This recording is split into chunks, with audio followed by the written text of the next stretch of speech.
আপনাদের কি লডর ভডর শব্দের যে ইতিহাস, সেই ইতিহাস কি মনে আছে? আমাদের নোবেলজয়ী সাবেক তত্ত্বাবধায়ক বা অন্তর্বর্তীকালীন সরকারের প্রধান বিশ্ব মানব ডক্টর মোহাম্মদ ইউনূস যখন রাষ্ট্র ক্ষমতা পেলেন, তার অনুভূতি জিজ্ঞেস করা হলো বা তার প্রতিক্রিয়া সাংবাদিকরা জানতে চাইলেন। তিনি সহাস্য বদনে ভুবন মোহিনী হাসিতে বিশ্ববাসীকে মুগ্ধ করে তিনি বললেন যে, আসে দেখলাম সব কিছু লডর ভডর করে ফেলেছে। তো লডর ভডর আমরা আসলে এই অঞ্চলের মানুষ, ঢাকা বা ধরেন আমাদের এখানে যারা প্রমিত বাংলা বলেন, তারা এই শব্দটির সঙ্গে পরিচিত নয়। এটি আঞ্চলিক শব্দ, চট্টগ্রাম অঞ্চলে এটি ব্যবহৃত হয় এবং এটি ডক্টর মোহাম্মদ ইউনূসের মাতৃভাষা। লডর ভডর অর্থ বিশৃঙ্খল, এলোমেলো, একটার সঙ্গে আরেকটা লাগিয়ে দেয়া। আপনি যদি পুরনো ঢাকাতে যান, যে দেখবেন যে সেখানে যে ইলেকট্রিক লাইনগুলো যেভাবে রাস্তার উপরে আছে কিংবা রাস্তার দুই পাশে যেভাবে মানে সব কিছু এলোমেলো হয়ে পড়ে আছে, এটাকে চট্টগ্রামের লোকজন আঞ্চলিক ভাষায় বলা হয় লডর ভডর। তো সেই দিক থেকে ডক্টর মোহাম্মদ ইউনূস রাষ্ট্র ক্ষমতা লাভ করার পর তিনি যেভাবে ব্রিফড হয়েছিলেন, অর্থাৎ তাকে যেভাবে জানানো হয়েছিল, সেটা ডিজিএফআইয়ের পক্ষ থেকে হতে পারে, এনএসআইয়ের পক্ষ থেকে, তার রাজনৈতিক কানেকশন, মার্কিন যুক্তরাষ্ট্রের গোয়েন্দা সংস্থা, সব মিলিয়ে তার সামনে এসেছিল এক গাদা সমস্যা। অর্থনৈতিক সমস্যা, আমলাতান্ত্রিক সমস্যা, বৈদেশিক ঋণ, সব মিলিয়ে তিনি মুহূর্তের মধ্যে হোঁচট খেয়েছেন। সারা জীবন তিনি পোলাও খাওয়া মজনু। তার কর্মীরা, তার লোকজন, তার যারা এই ইভেন্ট ম্যানেজমেন্ট করেন, তারা সারা জীবন তার জন্য কাজ করে তাকে একটা চমৎকার মাইক আর একটা মঞ্চ তারা সারা জীবন দিয়েছেন।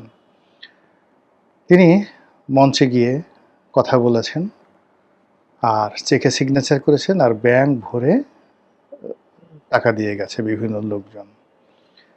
জীবনের এই পর্যায়ে তাকে খুব বেশি পরিশ্রম করতে হয়নি, শুধু কৌশল করতে হয়েছে, বুদ্ধি করতে হয়েছে, চালাকি করতে হয়েছে। কিন্তু রাষ্ট্র পরিচালনাটা যে গ্রামীণ ব্যাংক চালানো নয়, রাষ্ট্র পরিচালনাটা নোবেল পুরস্কার পাওয়া নয়।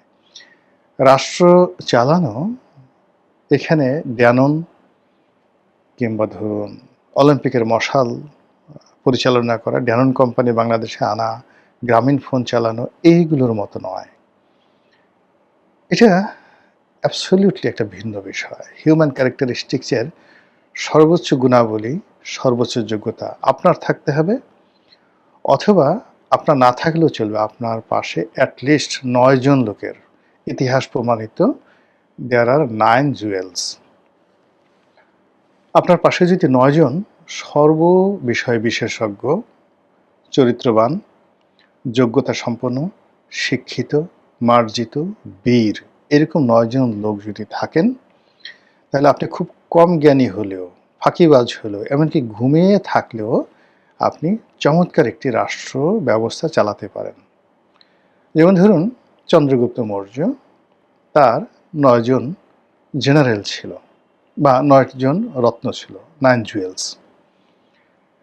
এর মধ্যে চাণক্য ছিলেন। তো তিনি সুন্দর একটি রাজ্য চালিয়ে গেছেন। এই 9 জন যে জেনারেল, 9 জন রত্ন, 9 জন মন্ত্রী, আমির-ওমরা, তারা আবার তার ছেলে বিন্দুসার, বিন্দুসার জমানাতে ছিলেন। বিন্দুসার বলতে গেলে কিছুই করেননি, সে শুধু অলসভাবে কাটিয়েছেন, কারো উপকারও করেননি, ক্ষতি করেননি, কিন্তু তার বাবা যে রাজ্যটা রেখে গেছেন, সেই রাজ্যটা একেবারে চমৎকারভাবে চালিয়েছেন তার ওই 9 জন জুয়েলসের কারণে।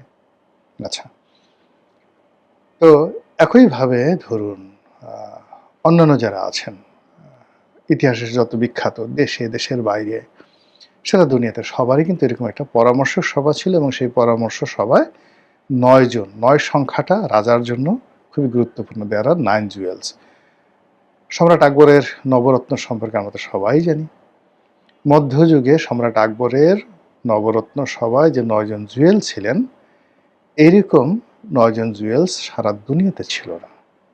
সিমিলারলি নেপোলিয়ন বোনাপার্টের ছিল 9 জুয়েলস, সিমিলারলি জুলিয়াস সিজারের ছিল, কনস্টান্টাইনের ছিল, জাস্টিনিয়ানের ছিল, রোমান সম্রাট জাস্টিনিয়ানের ছিল, মার্কাস অর্লিয়াসের ছিল। তো এই যে ধরেন এই যে বিখ্যাত বিখ্যাত লোকদেরকে, ইভেন আলেকজান্ডার, তারও কিন্তু 9 জন জুয়েল ছিল, এবং সেই জুয়েলের প্রধান ছিলেন প্লেটো। এই অবস্থা। আর্কিমিডিস যে প্রাচীন গ্রিক সম্রাটের সভাসদ ছিলেন, 9 জুয়েলসের অন্যতম ছিলেন আর্কিমিডিস। কনফুসিয়াস, তিনি একটা মানে তার যে চীন সম্রাট, সেই চীন সম্রাটের অন্যতম সভাসদ ছিলেন। 9 জুয়েলসের প্রধান জুয়েল ছিলেন কনফুসিয়াস।